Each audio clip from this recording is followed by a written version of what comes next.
ಇಲ್ಲಿ ದರ್ಶನ್ಗೊಂದು ನ್ಯಾಯ, ಮತ್ತೊಬ್ಬರಿಗೊಂದು ನ್ಯಾಯ. ದರ್ಶನ್ ಮಾಡಿದ ಕೊಲೆ ಬೇರೆಯವ್ರು ಮಾಡಿದ ಕೊಲೆ ಅಲ್ವಾ? ದರ್ಶನ್ ಕೊಂದಿರೋದು ಮಾತ್ರ ಜೀವ, ಬೇರೆಯವ್ರು ಕೊಂದಿರೋದು ಜೀವ ಅಲ್ವಾ? ನಮಸ್ಕಾರ ವೀಕ್ಷಕರೇ, ರೇಣುಕಾಸ್ವಾಮಿ ಕೊಲೆ ಪ್ರಕರಣದಲ್ಲಿ ನೀವು ಇಲ್ಲಿಯವರೆಗೂ ಕೇಳಿರುವಂತಹ ನೋಡಿರುವಂತಹ ಸುದ್ದಿಗಳೆಲ್ಲವೂ ಕೇವಲ ಊಹಾಪೋಹ. ಈ ಸುದ್ದಿಗಳಿಗೆ ಯಾವುದೇ ಅಧಿಕೃತ ಮುದ್ರೆ ಇಲ್ಲ. ಯಾವ ಅಧಿಕಾರಿಯೂ ಕೂಡ ಒಂದು ಪ್ರೆಸ್ ನೋಟನ್ನು ರಿಲೀಸ್ ಮಾಡಿಲ್ಲ, ಯಾವುದೇ ಮೀಡಿಯಾಗಳಿಗೆ ಹೇಳಿಲ್ಲ ಇದು ಹಿಂಗಿಂಗೆ ಅಂತ. ಈ ಪ್ರಕರಣದಲ್ಲಿ ದರ್ಶನ್ ಮತ್ತು ಇತರ 18 ಜನರನ್ನ ಬಂಧಿಸಲಾಗಿದೆ. ಈ ಬಂಧನಕ್ಕೂ ದರ್ಶನ್ಗೂ ಕೊಲೆಗೂ ಸಂಬಂಧ ಇದ್ದರೆ ಪಾರದರ್ಶಕ ತನಿಖೆ ನಡೆಯಲಿ, ತಪ್ಪಿತಸ್ಥರಿಗೆ ಕಠಿಣ ಶಿಕ್ಷೆಯಾಗಲಿ, ಜೀವಾವಧಿ ಶಿಕ್ಷೆಯಾದರೂ ಆಗಲಿ. ಆದರೆ ಪ್ರಕರಣದ ತನಿಖೆ ನಡೆಯುವಾಗಲೇ ಇದಂಗಂತೆ ಅದ್ಹಿಂಗಂತೆ ಹಂಗಾಯ್ತಂತೆ ಹಿಂಗಾಯ್ತಂತೆ ಅಂತ ಈಗೇನು ಈ ರೀತಿಯ ಸುದ್ದಿಗಳು ಬರ್ತಾ ಇದ್ದಾವಲ್ಲ, ಈ ಸುದ್ದಿಗಳು ಆಧಾರರಹಿತವಾದಂಥವು. ಈ ಸುದ್ದಿಗಳಿಗೆ ಯಾವುದೇ ರೀತಿಯ ನಿಖರತೆ ಸ್ಪಷ್ಟತೆ ಇಲ್ಲ. ಇವೆಲ್ಲ ಏನಂದರೆ ಬಲ್ಲ ಮೂಲಗಳ ಪ್ರಕಾರ ಬಂದಂತಹ ಸುದ್ದಿಗಳು. ಒಂದು ನಿಮ್ಮ ಗಮನದಲ್ಲಿರಲಿ ವೀಕ್ಷಕರೇ, ಅನ್ನಪೂರ್ಣೇಶ್ವರಿ ನಗರ ಪೊಲೀಸ್ ಠಾಣೆಯ ಸುತ್ತಮುತ್ತ ಶಾಮಿಯಾನದ ತರಹ ಒಂದು ಕವರ್ನ ಮಾಡ್ತಾರೆ. ಅದನ್ನು ಯಾಕೆ ಮಾಡ್ತಾರೆ ಅಂದರೆ ಅಲ್ಲಿ ಒಳಗಿನ ವಿಜುವಲ್ಸ್ ಸಿಗಬಾರ್ದು, ಹಾಗೆ ಒಳಗೆ ಏನೇನಾಗುತ್ತೆ ಅನ್ನೋ ವಿಷಯಗಳು ಗೊತ್ತಾಗಬಾರ್ದು ಅನ್ನೋ ಏಕೈಕ ಕಾರಣಕ್ಕೆ ಅವರು ಅಲ್ಲಿ ಕವರ್ ಮಾಡ್ತಾರೆ. ಪೊಲೀಸರು ಇಷ್ಟು ಮುಂಜಾಗ್ರತಾ ಕ್ರಮವಾಗಿ ಇಷ್ಟೆಲ್ಲ ಎಚ್ಚರ ವಹಿಸಿ ಅಲ್ಲಿ ಏನು ಆಗಬಾರ್ದು ಅಂತ ಮಾಧ್ಯಮಗಳಿಗೆ ಗೊತ್ತಾಗಬಾರ್ದು ಅಂತ ಹೇಳಿ ಆ ರೀತಿ ಕವರ್ ಮಾಡ್ತಾರೆ ಅಂದಾಗ ಇನ್ನು ಒಳಗೆ ಏನೇನಾಗುತ್ತೆ, ಯಾರು ಏನೇನು ಮಾತಾಡ್ತಾರೆ, ಯಾರು ಏನೇನು ಸ್ಟೇಟ್ಮೆಂಟ್ ಕೊಡ್ತಾರೆ ಅಂತ ನಮ್ಮ ಮಾಧ್ಯಮ ಮಿತ್ರರಿಗೆ ಹೇಳ್ತಾರ? ಬಲ್ಲ ಮೂಲಗಳ ಪ್ರಕಾರ ಹಂಗಾಯ್ತಂತೆ ಹಿಂಗಾಯ್ತಂತೆ, ಮಾಂಸ ತಿನ್ಸಿದ್ರಂತೆ, ಈ ಥರದ ಎಲ್ಲ ಸುದ್ದಿಗಳು ಬರ್ತಾ ಇದ್ದಾವಲ್ಲ, ಈ ಎಲ್ಲ ಸುದ್ದಿಗಳು ಕೇವಲ ಕಪೋಲ ಕಲ್ಪಿತ, ಆಧಾರರಹಿತ. ಒಂದೇ ಮಾತಲ್ಲಿ ಹೇಳಬೇಕಂದ್ರೆ ಈ ಎಲ್ಲ ಸುದ್ದಿಗಳು ಕತ್ತೆ ಬಾಲ ಕುದುರೆ ಜುಟ್ಟು. ಎಲ್ಲ ಕುದುರೆಗಳಿಗೂ ಜುಟ್ಟಿರುತ್ತೆ, ಅಂದರೆ ಕೂದಲಿರುತ್ತೆ. ಅದೇ ಪ್ರಕಾರ ಎಲ್ಲ ಮನುಷ್ಯರಿಗೂ ಜುಟ್ಟಿರಲ್ಲ, ಕೂದಲು ಇರಲ್ಲ. ಹಂಗಾಗಿನೇ ಇದಕ್ಕೆ ಕತ್ತೆ ಬಾಲ ಕುದುರೆ ಜುಟ್ಟು ಅನ್ನುವಂಥ ಗಾದೆ ಮಾತು ಬಂತು ಅಂತ ಯಾರೋ ಹೇಳಿದರು ನಮಗೆ. ಈಗ ವಿಷಯಕ್ಕೆ ಬರೋಣ. ರೇಣುಕಾಸ್ವಾಮಿಯ ಒಂದು ಭೀಕರವಾದಂಥ ಕೊಲೆ ಅದು ಸಮರ್ಸ್ಕೊಳ್ಳುವಂಥದ್ದಲ್ಲ. ಆ ಕೊಲೆಯನ್ನು ಯಾರೇ ಮಾಡಿದರೂ ಕೂಡ ಅವರು ಕಠಿಣ ಶಿಕ್ಷೆಗೆ ಅರ್ಹರಾದಂಥವರು. ಅದು ದರ್ಶನ್ ಮಾಡಿರ್ಬೋದು, ಪವಿತ್ರ ಮಾಡಿರ್ಬೋದು, ಅಥವಾ ಇತರೆ 18 ಜನ ಮಾಡಿರ್ಬೋದು, ಅಥವಾ ಇನ್ನೂ ಅದರಲ್ಲಿ ಕೊಲೆ ಮಾಡಿರೋರು ಇರಬಹುದು. ಇವರ್ಯಾರು ಕ್ಷಮೆಗೆ ಅರ್ಹರಲ್ಲ.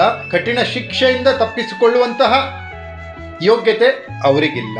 ಹೀಗಿದ್ದಾಗಲೂ ಕೂಡ ದೈಹಿಕವಾಗಿ ಇಷ್ಟೆಲ್ಲ ಚಿತ್ರಹಿಂಸೆ ಕೊಟ್ಟು ಕೊಲೆ ಮಾಡಿರೋ ಈ ಜನರು ಇನ್ನು ಇಲಾಖೆಯಿಂದ ತನಿಖೆ ಪೂರ್ಣಗೊಳ್ಳುವುದರ ಒಳಗೆ ಆರೋಪಿಗಳ ಚಾರಿತ್ರ್ಯ ಹರಣ ಏನು ಆಗ್ತಾ ಇದೆಯಲ್ಲ, ಇದು ಕೂಡ ಅಷ್ಟೇ ಆ ಕೊಲೆಗೆ ಸಮಾನಾಂತರವಾಗಿ ನಡೆಯುತ್ತಿರುವಂತಹ ಮತ್ತೊಂದು ಕ್ರೂರ ಘಟನೆ ಅಂದರೆ ತಪ್ಪಾಗ್ಲಿಕ್ಕಿಲ್ಲ ವೀಕ್ಷಕರೇ. ಅದೊಂದು ದೈಹಿಕ ಕೊಲೆ, ಇದೊಂದು ಮಾನಸಿಕ ವ್ಯಕ್ತಿತ್ವದ ಕೊಲೆ. ಅದು ವ್ಯಕ್ತಿಯ ಕೊಲೆ, ಇದು ವ್ಯಕ್ತಿತ್ವದ ಕೊಲೆ. ಅದು ದೈಹಿಕ ಕೊಲೆ, ಇದು ಮಾನಸಿಕ ಕೊಲೆ. ಕಳೆದ 1 ವರ್ಷದಲ್ಲಿ 1100ಕ್ಕೂ ಹೆಚ್ಚು ಕೊಲೆಗಳು ನಮ್ಮ ರಾಜ್ಯದಲ್ಲಾಗಿದೆ. ಆ ಎಲ್ಲ ಕೊಲೆಗಳಿಗಿಂತ ಈ ಕೊಲೆ ವಿಭಿನ್ನವಾಗಿ ಯಾಕಿರುತ್ತೆ ಅಂದರೆ ಇದನ್ನು ಮಾಡಿರುವವರು ಒಬ್ಬರು ಸೆಲೆಬ್ರಿಟಿ ಅಂತ. ದರ್ಶನ್ ಏನಾದರೂ ಇದನ್ನು ಮಾಡಿದ್ದಿದ್ರೆ ತಕ್ಕ ಶಿಕ್ಷೆ ಅವರಿಗಾಗಲಿ, ಮತ್ತೆ ಹೇಳ್ತೀನಿ, ತಕ್ಕ ಶಿಕ್ಷೆ ಅವರಿಗಾಗಲಿ. ಆದರೆ ತನಿಖೆಯಿಂದ ಅದು ಸಾಬೀತಾಗಬೇಕು. ತನಿಖೆಯಿಂದ ಇನ್ನೂ ಸಾಬೀತಾಗಿಲ್ಲ. ಯಾಕೆ ನಮಗಿಷ್ಟು ಆತುರ? ಯಾಕೆ ಮಾಧ್ಯಮಗಳಿಗೆ ಇಷ್ಟ ಆತುರ? ಯಾಕೆ ಚಾರಿತ್ರ್ಯ ಹರಣಕ್ಕೆ ನಿಂತಿದ್ದಾವೆ? ಯಾಕೆ ಅಂದರೆ ಅಗೇನ್ ವೀಕ್ಷಕರೇ, ದರ್ಶನ್ ವಿಚಾರನ ಹೆಚ್ಚು ಜನ ನೋಡ್ತಾರೆ. ದರ್ಶನ್ ಬಗ್ಗೆ ಪಾಸಿಟಿವ್ ಇರಲಿ ನೆಗೆಟಿವ್ ಇರಲಿ ಸುದ್ದಿಗಳಿದ್ರೆ ಜನ ನೋಡ್ತಾರೆ. ಹಾಗಾಗಿ ಈ ಒಂದು ದಾರಿಯನ್ನು ನಮ್ಮ ಮಾಧ್ಯಮ ಮಿತ್ರರು ಹಿಡಿದಿದ್ದಾರೆ ಅಂತ ಅಂದ್ಕೋಬೇಕು, ಅಥವಾ ಬೇರೆ ಏನಾದರೂ ಅದಕ್ಕೆ ಕಾರಣ ಇದೆಯಾ ಅಂದ್ಕೋಬೇಕು, ನನಗಂತೂ ಗೊತ್ತಿಲ್ಲ. ರೇಣುಕಾಸ್ವಾಮಿಯ ಕೊಲೆ ಯಾರ್ದು ಕೂಡ ಆಗಬಾರ್ದು. ಯಾರದ್ದೇ ಕೊಲೆ ಮಾಡಿರೋ ಅಪರಾಧಿಗಳು, ಎಲ್ಲ ಅಪರಾಧಿಗಳು ಒಂದೇ ಲೆಕ್ಕ. ಒಂದು ಸಣ್ಣ ಘಟನೆಯನ್ನು ನೆನಪು ಮಾಡ್ತೀನಿ ವೀಕ್ಷಕರೇ ನಿಮಗೆ. ಕರಾವಳಿಯಲ್ಲಿ ವಿನಾಯಕ್ ಬಾಳಿಗ ಎಂಬುವರ ಒಂದು ಹತ್ಯೆಯಾಗುತ್ತೆ. ಆ ಹತ್ಯೆಯ ಪ್ರಮುಖ ಆರೋಪಿ ನರೇಶ್ ಶೆಣೈ ಎಂಬಾತ. ಈ ನರೇಶ್ ಶೆಣೈ ಎಂಬಾತ ಜಾಮೀನು ಸಿಕ್ಕು ಜೈಲಿನಿಂದ ಏನು ಬಿಡುಗಡೆ ಆಗ್ತಾನಲ್ಲ, ಅವಾಗ ಆ ಒಂದು ಆರೋಪಿಗೆ ವೆಲ್ಕಮ್ ಮಾಡಿದ್ದು ಯಾರು ಗೊತ್ತಾ? ಚಕ್ರವರ್ತಿ ಸೂಲಿಬೆಲೆ. ಆ ಒಂದು ಕೊಲೆಯನ್ನು ಖಂಡಿಸಿ ಮಾತನಾಡುವಂತಹ, ಅಥವಾ ಆ ಕೊಲೆಯ ಬಗ್ಗೆ ಇಷ್ಟು ಡೀಪಾಗಿ ಬೇಡ, ಇದರ ಒಂದು 5%, 1% ಆದರೂ ಯೋಚನೆ ಮಾಡಬಹುದಾದಂತಹ ಅಥವಾ ಮಾತನಾಡಬಹುದಾದಂತಹ ಒಂದು ಬದ್ಧತೆಯನ್ನು ಈ ಮಾಧ್ಯಮ ಮಿತ್ರ ತೋರಿಸ್ಲಿಲ್ವಲ್ಲ, ಯಾಕೆ? ಹಾಗಾದರೆ ರೇಣುಕಾಸ್ವಾಮಿ ಜೀವಕ್ಕೆ ಒಂದು ಬೆಲೆ, ವಿನಾಯಕ ಬಾಳಿಗ ಒಂದು ಜೀವಕ್ಕೆ ಒಂದು ಬೆಲೆನಾ? ಕೊಲೆ ಒಂದೇ ಕೊಲೆ ಅಲ್ವಾ?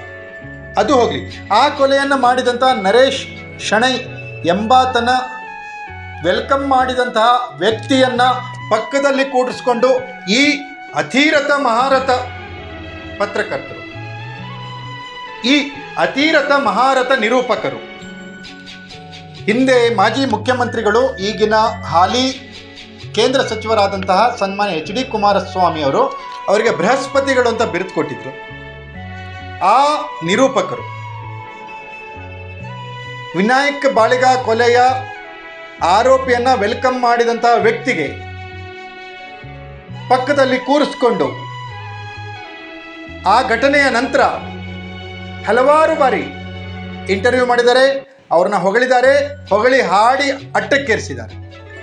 ಹಾಗಾದರೆ ಕೊಲೆಯ ಆರೋಪ ಅಂತ ಬಂದಾಗ ಎಲ್ಲ ಕೊಲೆಯ ಆರೋಪಿಗಳಿಗೂ ಒಂದೇ ನ್ಯಾಯ ಸಿಗಬೇಕಲ್ವೇ? ಇಲ್ಲಿ ದರ್ಶನ್ಗೊಂದು ನ್ಯಾಯ, ಮತ್ತೊಬ್ಬರಿಗೊಂದು ನ್ಯಾಯನ? ದರ್ಶನ್ ಮಾಡಿದ ಕೊಲೆ ಬೇರೆಯವ್ರು ಮಾಡಿದ ಕೊಲೆ ಅಲ್ವಾ? ದರ್ಶನ್ ಕೊಂದಿರೋದು ಮಾತ್ರ ಜೀವ, ಬೇರೆಯವ್ರು ಕೊಂದಿರೋದು ಜೀವ ಅಲ್ವಾ?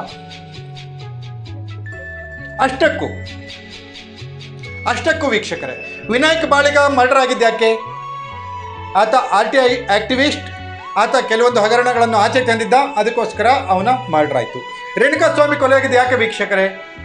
ಆತ ಬೇರೆ ಹೆಂಗಸಿಗೆ ತನ್ನ ಅಶ್ಲೀಲ ಫೋಟೋಗಳನ್ನು ಕಳಿಸಿದ್ದಕ್ಕೆ ಈತನ ಮರ್ಡರ್ ಆಯಿತು. ಹಾಗಾದರೆ ಕೊಲೆಗೆ ಕಾರಣಗಳು ಏನು ಅನ್ನೋದನ್ನು ಈ ಎರಡೂ ಪ್ರಕರಣದಲ್ಲಿ ನೀವು ತಾಳೆ ಹಾಕಿ.